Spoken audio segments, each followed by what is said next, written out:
anti-Semitism, it is specific, but it is not unique. It is not a special manifestation that is disconnected from other systems of oppression that come out of a Christian European imperial worldview and politic of conquering and claiming the world. The right is using that conspiratorial anti-Semitism and that theological anti-Semitism to both galvanize and undergird their movement, but also to undergird so much of their policy plans. They've spent the last 4 or so years really learning what both is possible and is not possible with the Trump presidency. It's not just ideas now, it is an actual plan about what it will mean to govern, centralizing a white Christian nationalist worldview politic from the highest office in the United States of America, which is nearly the highest office on the planet.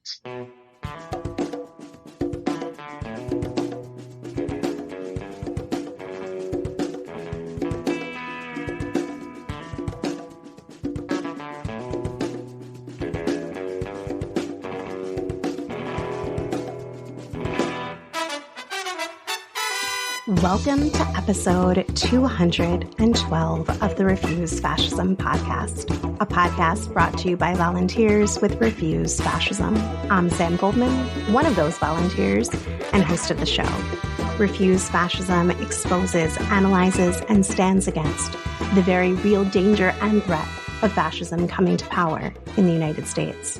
In today's episode, we are sharing an interview with Graie Hagans, Chief Visions Officer for Bend the Arc. We discuss anti-Semitism and the GOP, Jewish safety, Project 2025, Netanyahu, and the genocide in Gaza, interventions we can take, ways to build communities of resistance, and much more. But first, a big thank you to the patrons and sustainers that make this show possible with their donations of $2 or more a month. If you want to become a sustainer yourself, you can find out how to do so in the show notes, but it's patreon.com/refusefascism. Thanks to those who have gotten their Refuse Fascism t-shirts. If you haven't, you can support Refuse Fascism by getting a t-shirt or tank top, different colors, sizes, all that stuff. See the show notes. Patrons have a discount code. Or for zero monies, you can tell a friend about the show, share it on social media, rate the show on your listening platform of choice, or be bold and write a review. They boost the show so much. And I mean, don't you think that Refusing Fascism needs some boosting right now? And these reviews, they just mean a lot to us. So consider doing so after listening. Before the interview, some developments as they relate to the Republicfascist threat from just this past week. Within days, delegates will vote on Vice President Kamala Harris, and she will become the Democratic nominee for president. We've seen people move from largely resigned to Trump and fascism returning to the White House to relief and exultation. We are living in turbulent times. Things can change quickly and dramatically. What seemed impossible becomes possible, both in terms of oppression and liberation. Where and what we put our confidence in matters. Trump may lose the election, something that didn't seem possible just a few weeks ago. But is everything just cool now? Has the fascist threat dissipated? We can sit back and laugh at J.D. Vance couch fucking memes and Trump jerk-off videos now because it's in the bag. Trump is never getting back in the White House, right? No.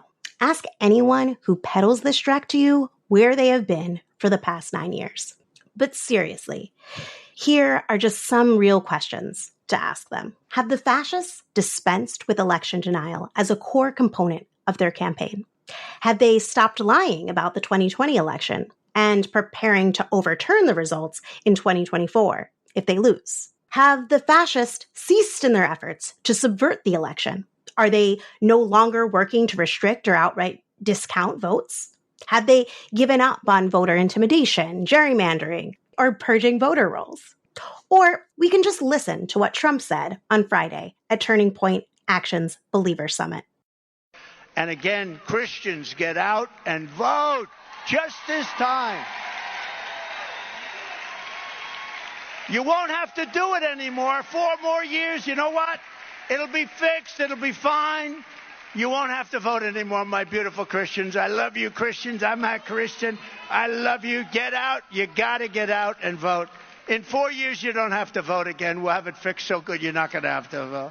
If they are saying there won't be any real elections, if they reseize power, does this sound like a people that have any intention of letting a pesky thing like an election stop them?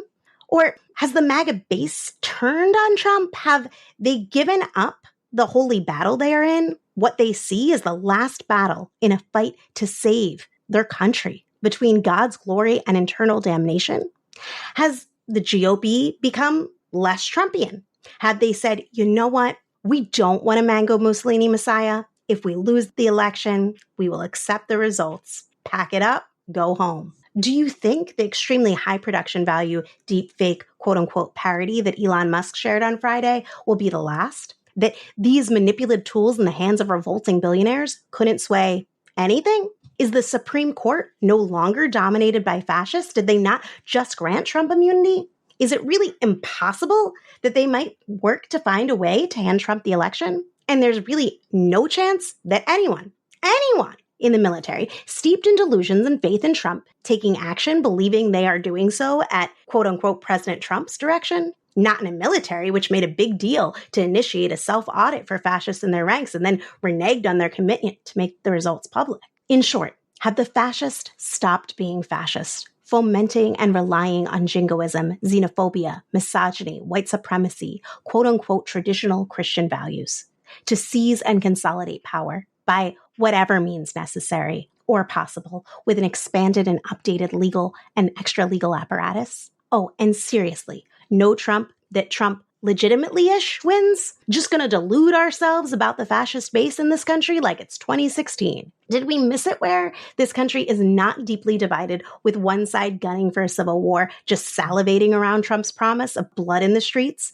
if he's not anointed the victor? And they're gonna accept losing without any struggle to a Black woman? The nation is suddenly united around civil and democratic rights? Right, okay, must have missed it. And as for the Democratic Party, do you see them calling their base into the streets against the fascist mob or defying a Supreme Court if they hand over the election to Trump? Because the last time the fascists came, rolling coup and all, the Democratic Party told you to sit your ass at home. Are they suddenly going after Trump and the GOP for being fascists, holding him and the coup plotters accountable? Going back in time and erasing all the ways they have enabled, accommodated, and sought to collaborate with the Republican Party as fascism further entrenched and ascended? Look, my message here isn't about voting. It's about reliance. Fascism isn't inevitable, but it isn't over. It's about preparing for real political struggle now that very likely will not be over on Election Day. It's about confronting the seriousness, the scariness, the reality of the fascist threat we face so we can act accordingly. This is a key part of what the show does and the community you are a part of when you share it, IRL or online, and discuss it with others.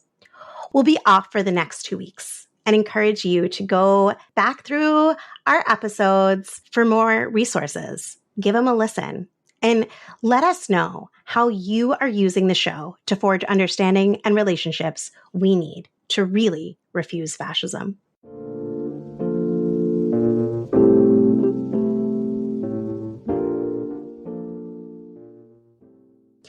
At the same time that the Harris campaign is primarily consistent with what came before, the fact that she is the face of the ticket is more than enough for the fascist movement to open the racist, sexist floodgates against her. This recipe of 1 part perception of progress stirred into 100 parts maintaining the status quo has proven to be one of the most volatile cocktails throughout American history. Many of us remember how the racist backlash against Obama's victory played a key role in fueling the Tea Party movement, which was itself a major step towards what we now know today as MAGA. But that's not the only time. We could look at the massacres that followed Andrew Jackson's treaties with Native peoples. We could look at the bloody end of Reconstruction. I think it's also worth pointing back to the election of Lincoln. Lest we forget, Honest Abe's initial program coming into office was to maintain the slave system while confining it to the South. But the proto-fascist movement of his time saw any limits on slavery as an existential threat to their freedom and took up arms against the federal government. In just the weeks since Harris became the likely candidate for the Democratic Party ticket, the Trump subreddits and Truth Social cesspools have been overflowing with memes of sexual humiliation. Fox News hosts and Republican strategists are throwing around their newest euphemisms for the N-word, DEI candidate. And let's look at what J.D. Vance has said. Since the resurfacing of his 2021 comments about the country being run by, quote unquote, a bunch of childless cat ladies, referencing Kamala Harris in particular, he's only doubled down. He made clear that his problem was not with the cats, but with the ladies, especially the childless variety. The VP candidate of one of the two major parties really did say that people with children should have more voting power than those without. He said that people without children don't have a, quote, direct stake in our country, end quote. It's true that you hear a lot of those reactionaries, and too many others, honestly, saying, oh, I didn't know what love or connection felt like before my child was born. But the fact that many of these birth fetishes are wholly incapable of anything resembling empathy towards literally anyone else until they create a little human that they can claim as their own property, that's on them. The capacity to care about others, regardless of biological relation, is a low bar, but it's antithetical to the fascist movement. Vance's statements are clear attacks on the rights won by women over the past century, and more, the right to be more than a baby maker and housewife. Vance believes women should be subordinate to their fathers, husbands, and male children, not sitting in the Oval Office. These words illuminate his program, Trump's program, the Republican Fascist Party's program, the program articulated in Project 2025, the brutal enforcement of traditional white Christian fundamentalist gender roles. Speaking of brutality, this week, Benjamin Netanyahu, the fascist prime minister of Israel, carrying out a barbaric genocide of the people of Gaza, was welcomed with open arms by the U.S. government at the invitation of leaders from both major parties. He officially addressed a joint meeting of Congress. He met with Kamala Harris, with Joe Biden, and with Donald Trump. At the Capitol building, he was cheered with multiple standing ovations throughout an hour-long speech, highlighted by deadly and thoroughly debunked lies. Literally, as he spoke, his government was dropping bombs on Palestinians, killing children via sniper. Thousands protested outside, but besides repeated bouts of raucous applause, the room was silent as Bibi performed the classic strongman fascist dictator. This complicity was enforced by Speaker of the House Mike Johnson's explicit threat against any disruption. But there's more to it than that. It's true that not every member of Congress showed their support. Over 100 meekly registered their disapproval by simply not showing up. And Rashida Tlaib, the only Palestinian American in Congress, silently held up a paddle with the words guilty of genocide and war criminal throughout the speech. But what did the world see? The world saw deference, respect, and even admiration. Because while the world watches the most heinous, bloodthirsty slaughter live streamed directly to our devices, for both sections of the ruling class, the Democrats and Republicans, what they see in historic Palestine today is order.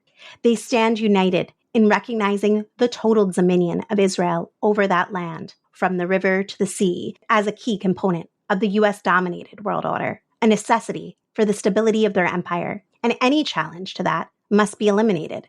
Their cheers are both a shock to the conscience today, but also a window into the consistent and often enthusiastic collaboration and accommodation of the liberal sections of the ruling class to fascism, whether it be in Israel or India or Hungary or here in the US.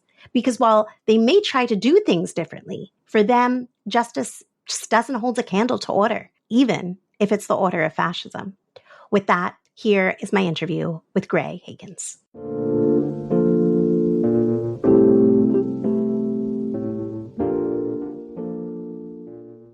Today, I'm speaking with Graie Hagans, Chief Vision Officer of Bend the Arc. Bend the Arc works at uniting progressive Jewish voices across the United States to fight for justice for all. Welcome, Graie. Thanks for joining me. Thank you so much for having me. People have been talking a lot about Project 2025 or hearing the words Project 2025 a lot. the RNC and Trump's first term have really shown us how anti-Semitism is integral to this modern American fascist movement. And I was hoping that you could talk to us a little bit about what the role of anti-Semitism plays, how this relates to other deep hatreds and resentments that propel and cohere this movement, and where you see this going in this moment. Absolutely. And again, thank you so much for having me. When I think about anti-Semitism, we're at a particular inflection point where we're still kind of in the heat of the debate, even about what the definition of anti-Semitism is, and therefore, how do we actually challenge the infrastructure of anti-Semitism? So I'll speak a little bit about kind of the work that we've been holding around framing anti-Semitism, and particularly around some messaging intervention work that we've been doing, firmly believing that the way that we talk about anti-Semitism, as well as other manifestations and frameworks of oppression,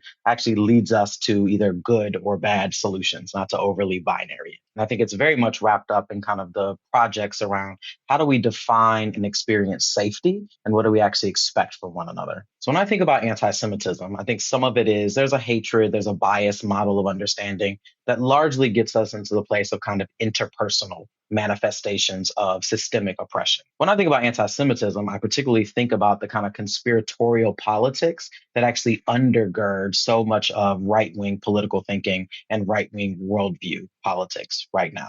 And particularly when we think about historically anti-Semitism coming out of kind of the development of white Christian European power building, the kind of development of Catholic Church and of worldwide Christianity, and the way that that then was transmitted through projects of colonialism and imperial missionary work, the kind of work that has actually kind of transformed and shaped so much of the world. And a part of that kind of was also the carrying of kind of a theologically inflected anti-Semitism that particularly kind of framed Jewish people and Jewish being as fundamentally anti-Christian or anti-Christ, the kind of Jews killed Jesus kind of thinking and theology. And some of that then lives kind of in relationship to a supersessionist theology that says actually that Christians are the true inheritors of the covenants made between God and Abraham, and therefore all the descendants of Abraham. Folks kind of see themselves as the true Jews of the Bible. And that is certainly, those two things are very live right now in terms of particularly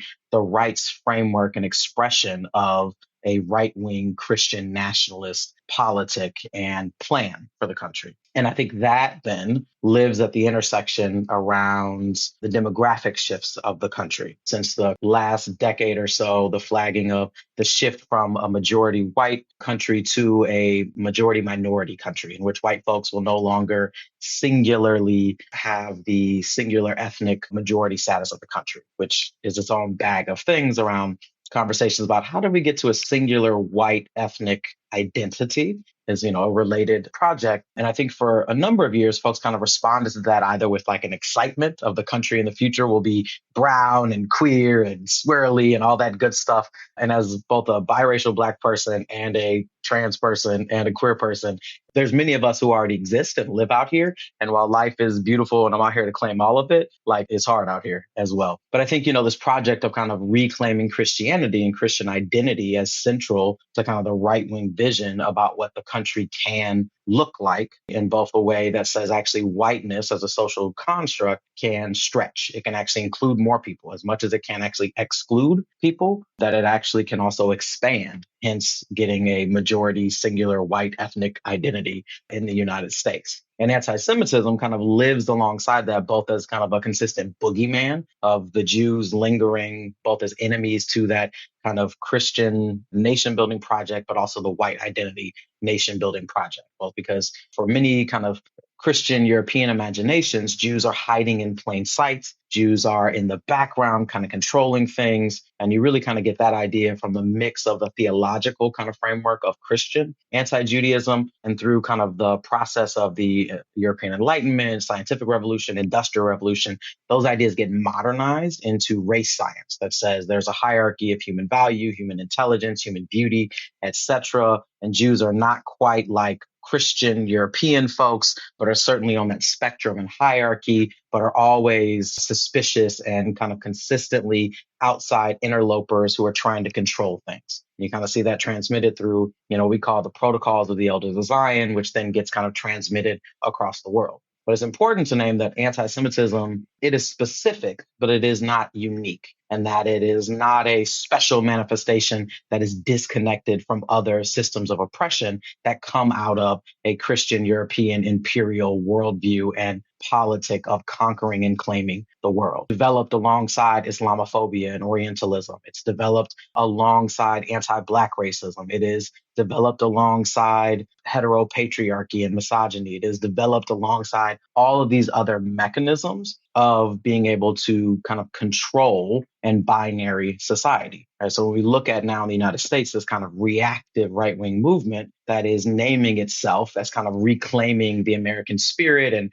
reclaiming what was previously good about America, this Make America Great Again, this America First kind of movement is also created a kind of precarity for lots of American Jews, both around kind of the protection of white identity that has been afforded to many, not all, including myself, Jewish folks in the United States, but also a reconfiguration of what does it mean for America to be a pluralistic democratic society right now. And so watching the way that lots and lots of American Jews are particularly feeling that sense of precarity and that kind of a threat as we're watching the increase in anti-Semitic incidents and some of the confusion again about what is anti-Semitism, what counts as anti-Semitism. Is anti-Zionism inherently anti-Semitic? Can you be pro-Israel and be anti-Semitic? Like these kind of questions feel very live. But what is not confusing is the way that the right is using that conspiratorial anti-Semitism and that theological anti-Semitism to both galvanize and undergird their movement, but also to undergird so much of their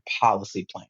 Particularly thinking about the invasion rhetoric that has been so heavy and is not new in this presidential cycle, but definitely has kind of reached a certain kind of fever pitch. And thinking about the way the great replacement theory ideology and this idea that Jews are secretly using immigration and miscegenation to overturn the demographic power of white folks in the United States and overturn the demographic power of Christians in the United States. And that has certainly been something that has been very vocal and very central to so much of the right-wing political project, not just in the United States, but also globally. But in the US has been very much concentrated around particularly the border and more around national security and protecting American Jews from anti-Semitic college students or something.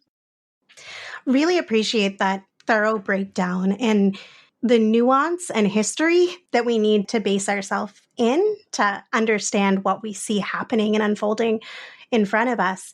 I wanted to move into, you alluded the presidential campaign, and I wanted to just further excavate a little bit of what we on the show call the Republic Fascist program. And one of the things that I appreciate about Bend the Arc is that you're not afraid of using the word fascist to accurately describe a political program. You don't use it as an insult or a slur.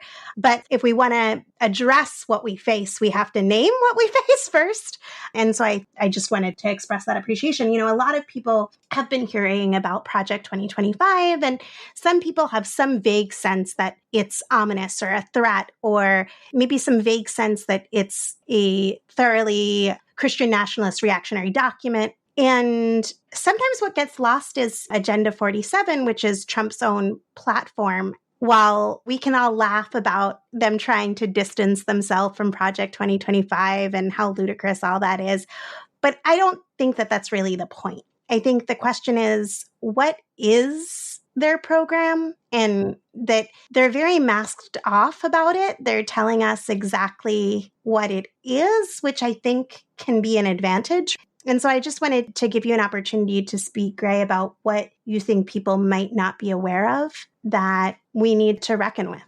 I think for me, one of the primary things is that sense of it's real. And I think there's something about what you just named about we used to say, like, they're saying the quiet parts out loud. And that used to, from the perspective of like kind of activism and organizing, there were these years of being like, we got to, make the invisible visible. And we're at a strange conundrum moment where it's very visible. I'm one of those people that was early being like, Project 2025. Have y'all seen it? Have y'all heard it? Have y'all looked at it? This is wild. And then all of a sudden we went to every news outlet is running stories about Project 2025. And both having that moment being like, wow, the media is doing so much of the political education and the public education for us right now.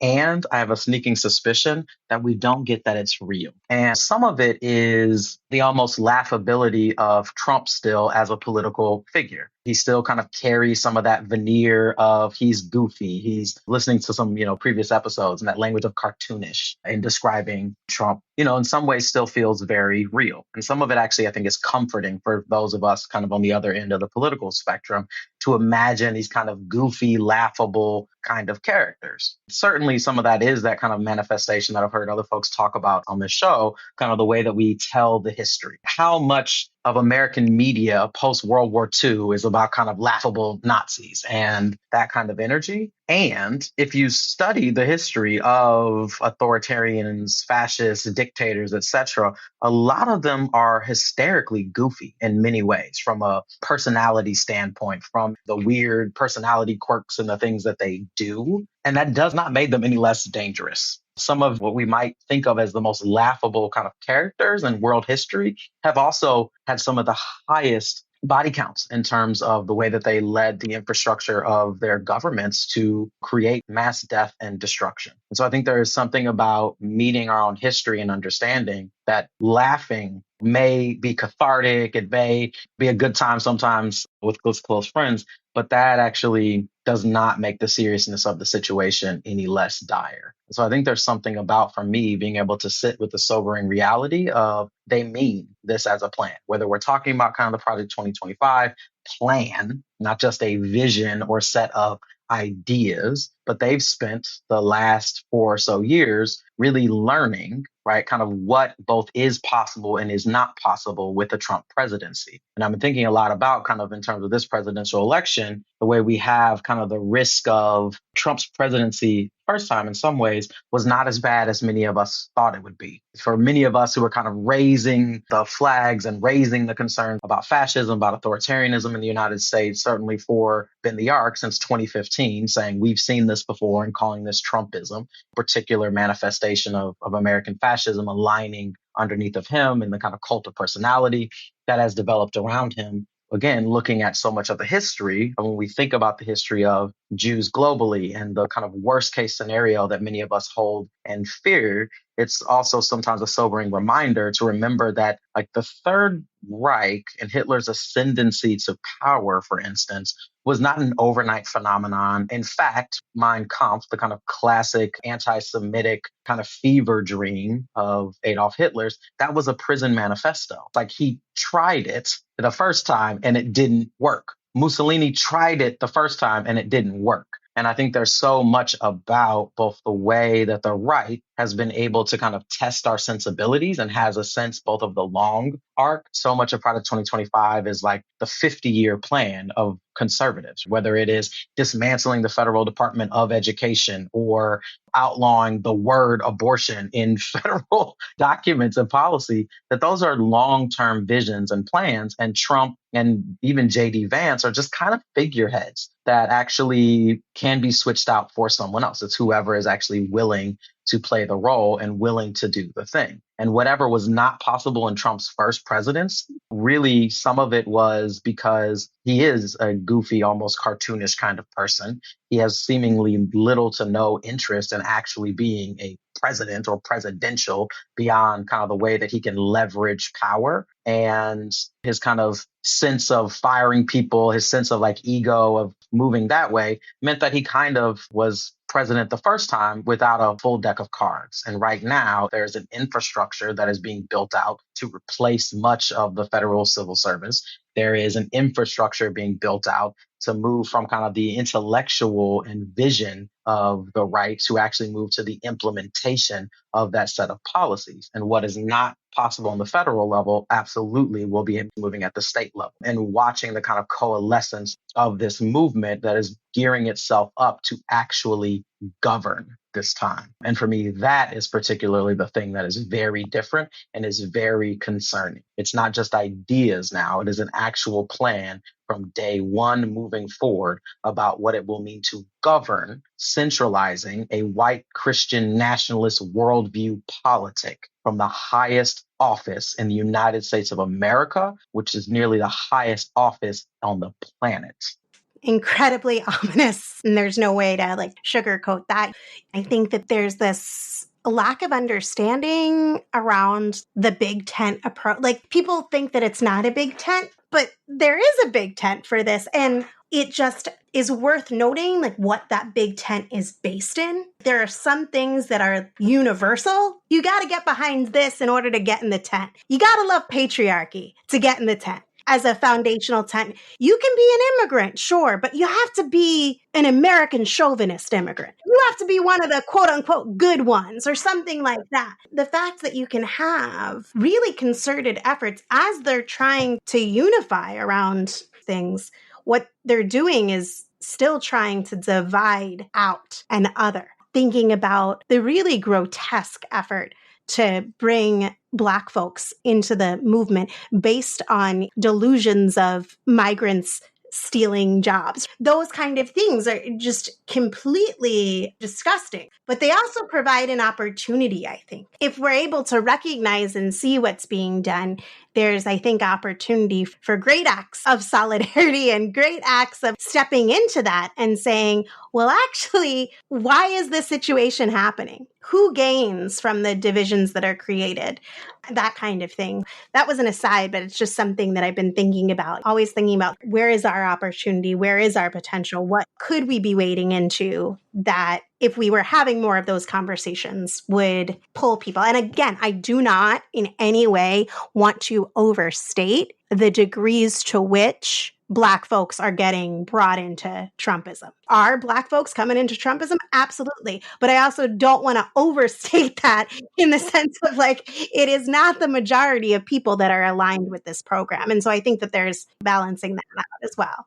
Absolutely. And I do think for me, there is something about genuinely looking at, we understand that Trump and this movement is not some phenomenon that popped up overnight out of nowhere. This is authentically American. This is galvanizing the kind of foundational white supremacy and foundational kind of white folks first, white nationalist part of this political project, which has always been here actively. That has precipitated the mass murder and attempted genocide of indigenous folks across the continent, that precipitated the infrastructure of chattel slavery against Black folks, that precipitated the kind of massive housing segregation and school-based segregation that still persists in the United States, for example. You could go on. That it's really both highlighting the kind of desire for a return to a mythic kind of America in which it's not just kind of about the mythic America for white folks. It's also the mythic America of folks who are seeking to be upwardly mobile, who are seeking the American dream actively. And it's really galvanizing folks at those points. It's looking at the things that feel like they are tensions or creating places of competition. Right? You kind of named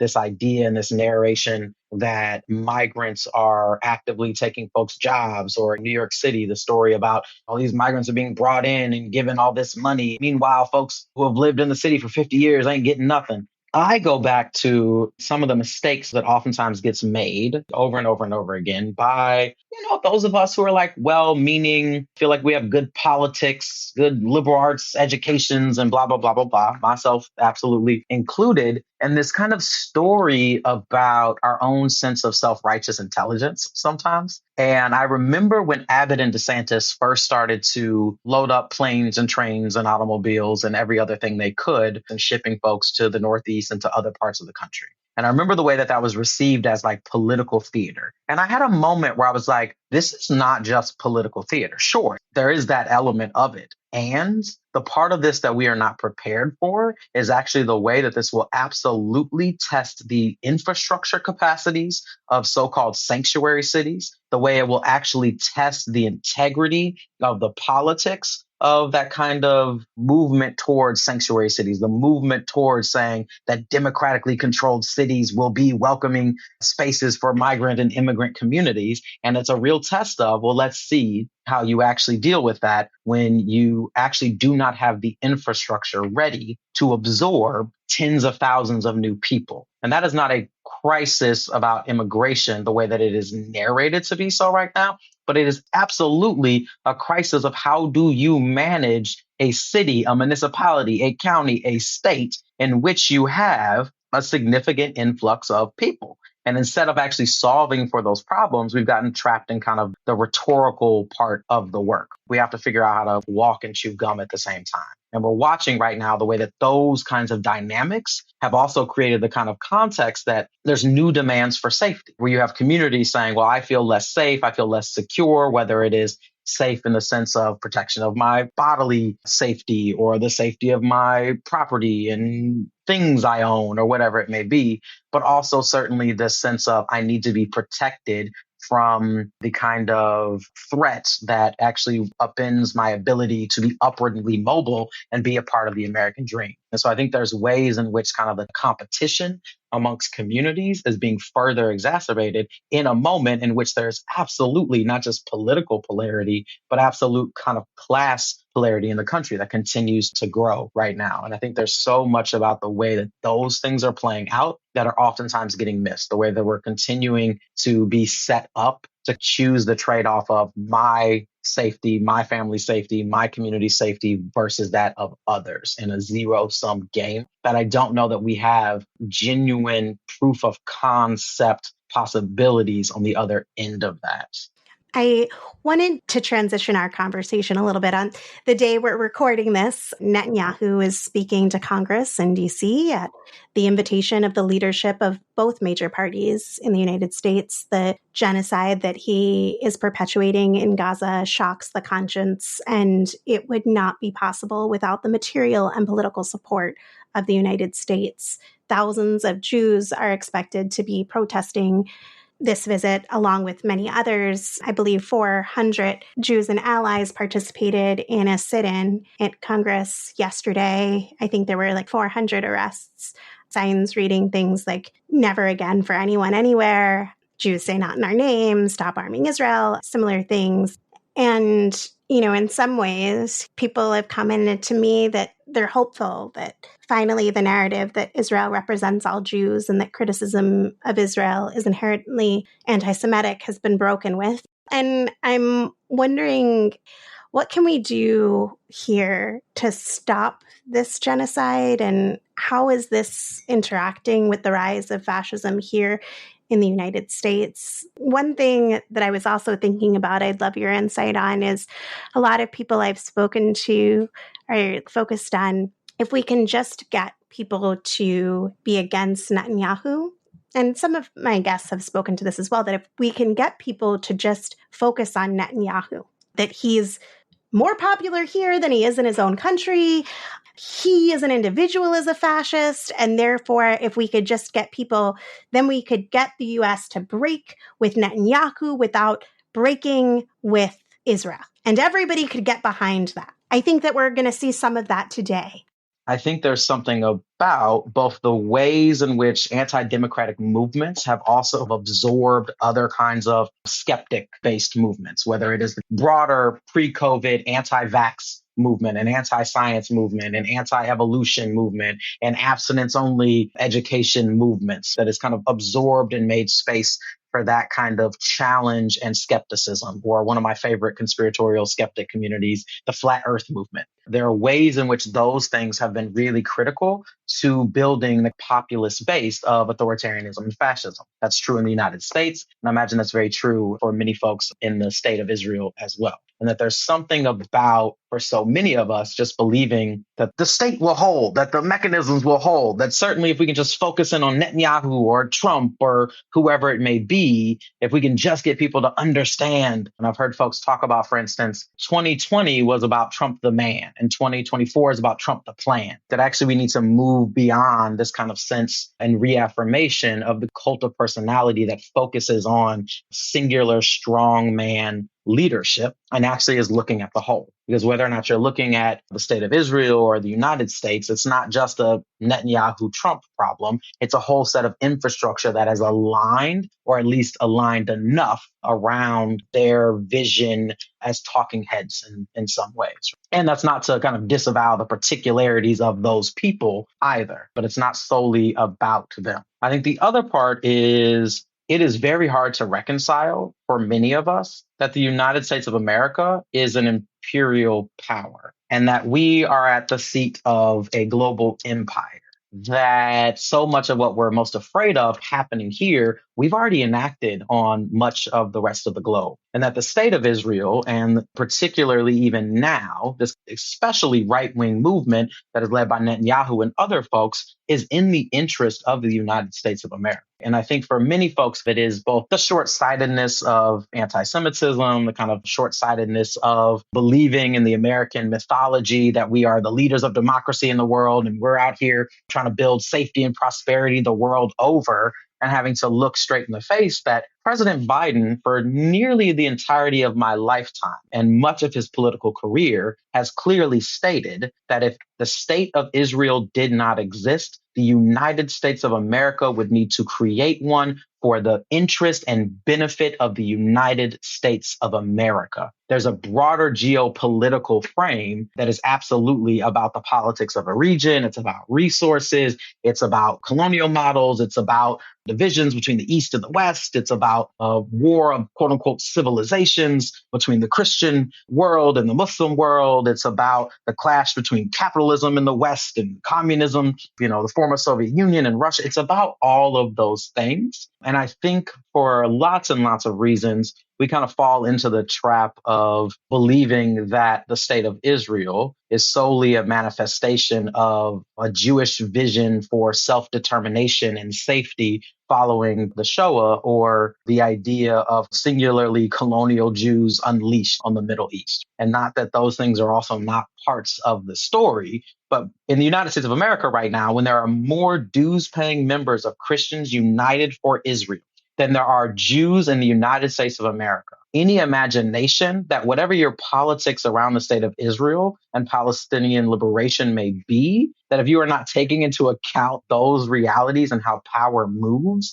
and the way I see so many movement folks zero in on AIPAC as a part of this story, not because AIPAC does not have power and not because AIPAC is not invested in this, but because they are by far not the most critically invested folks in this. So I think for me, there's something about understanding both the American imperial interests that are at play and the way that those are only further solidified right now as we're moving towards a white Christian nationalist vision and plan for the country. I remember Richard Spencer a few years ago, punch a Nazi in the face, that guy, who was supposed to be kind of the young, handsome, intellectual face of the white nationalist right for a period of time. Him talking about the state of Israel as the dream project, as like the dream ethno-nationalist state. And how for him and some other folks who are following that kind of vision of being able to divide up territory and decide who gets what, the idea of creating sovereign ethno-nationalist states was a great plan for them. And now we've moved into so much of the kind of Christian right and the Christian nationalist movement becoming center stage of the American right project that also sees, again, as I mentioned at the top of this call, this kind of supersessionist theology that says they are the true inheritors of the covenants and they are the true Jews of the Bible. And John Hagee, the head of Christians United for Israel, firmly believes that Jews need to return and repatriate the land of Israel so that we trigger the end times, die in a mass set of fires and other hell and brimstone so that Jesus returns. And that those are folks who are being named as allies to American Jews because of an investment in associating anti-Zionism and anti-Semitism. And that is not to say that anti-Zionist spaces and anti-Zionist politics and rhetoric absolutely can be anti-Semitic. So can pro-Israel rhetoric, because Israel is a state like any other state and has a set of interests that converge with the interests of other states, and thus far has converged with the interests of the United States. And if we can't actually reconcile with America as that kind of imperial power, then I don't think that we get very many places. And that is in the kind of way of Netanyahu and Trump will do the damage that Netanyahu and Trump will do, and that there are folks who are lined up to follow them once they are no longer in power. Elon Musk may have a different take, but as far as I know, no one is living forever. And so there are other folks. Elon Musk, I also think, is a hilarious cartoon villain in the worst, most painful way. I think some point he'll pull out the magic, whatever he's found or made or discovered that gives everlasting life. He is one disgusting and frightening individual. If you're somebody listening who's like, what do we do about that situation? I wanted to give you an opportunity to just talk a little bit about the actions that Ben are taking or the opportunities that people can have to be part of a community that is standing for justice. Ben the Ark, we're an outfit that is committed, really was formed to be able to be an expression of the domestic political interests of American Jews, because so much of the rest of the kind of infrastructure of American Jewish political life is objectively about the state of Israel, and even across a political spectrum, primarily kind of pro-Zionism, but there is some spectrum. From kind of the perspective of Ben the Ark, I think it's really about what the conversation has looked like in terms of the fight around anti-Semitism and the collective fight around safety. And I think right now there's a couple of things. One is being able to stand on a commitment to dismantling anti-Semitism without dismantling democracy. The right has done a lot of work for a number of years around positioning itself as the trustworthy party that has the interests of Jews at heart. And they've done so through kind of their narration of their support for the state of Israel, although there's not much difference really between the actual political support for the state of Israel between Republicans and Democrats. Republicans have really kind of centered that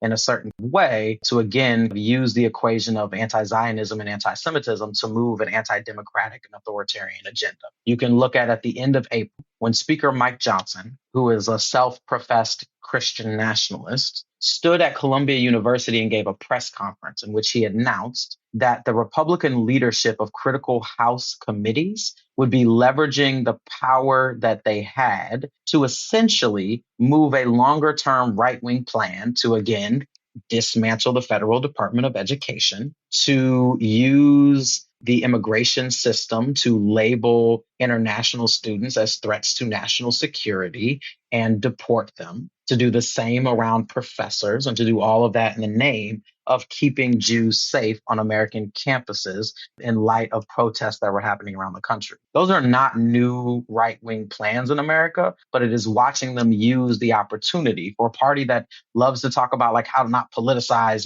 tragedies. They sure have a very clear playbook of doing exactly that.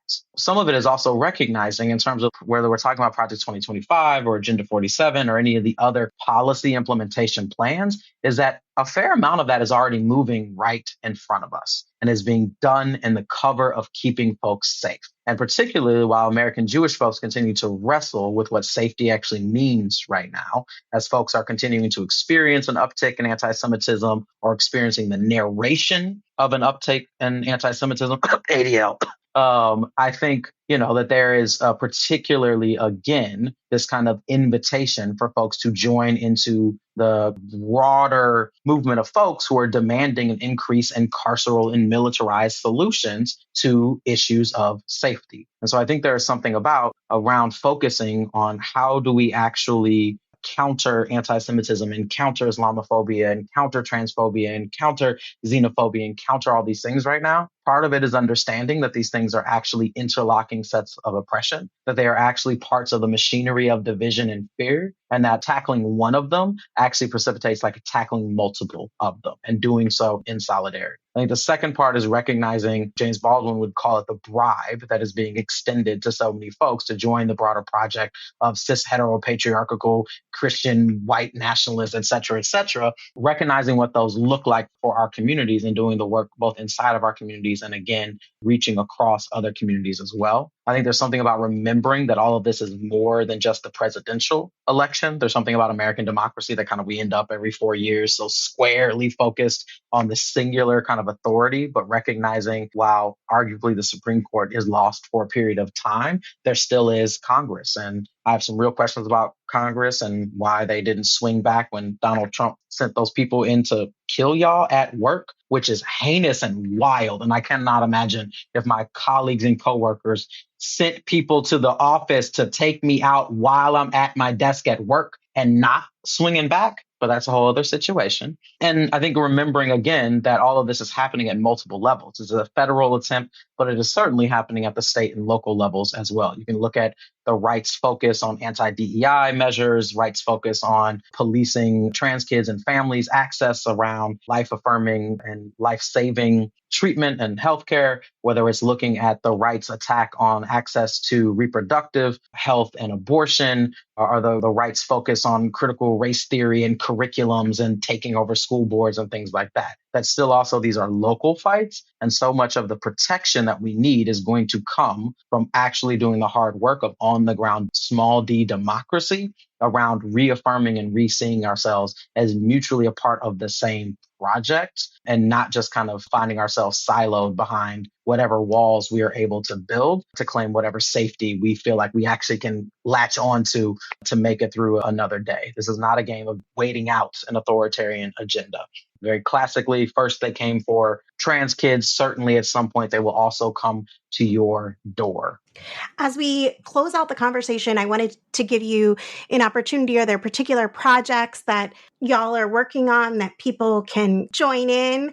Or another way to take it would be, we know this shit is not going to wrap up November 5th, especially if they lose. This isn't going to be an easy process.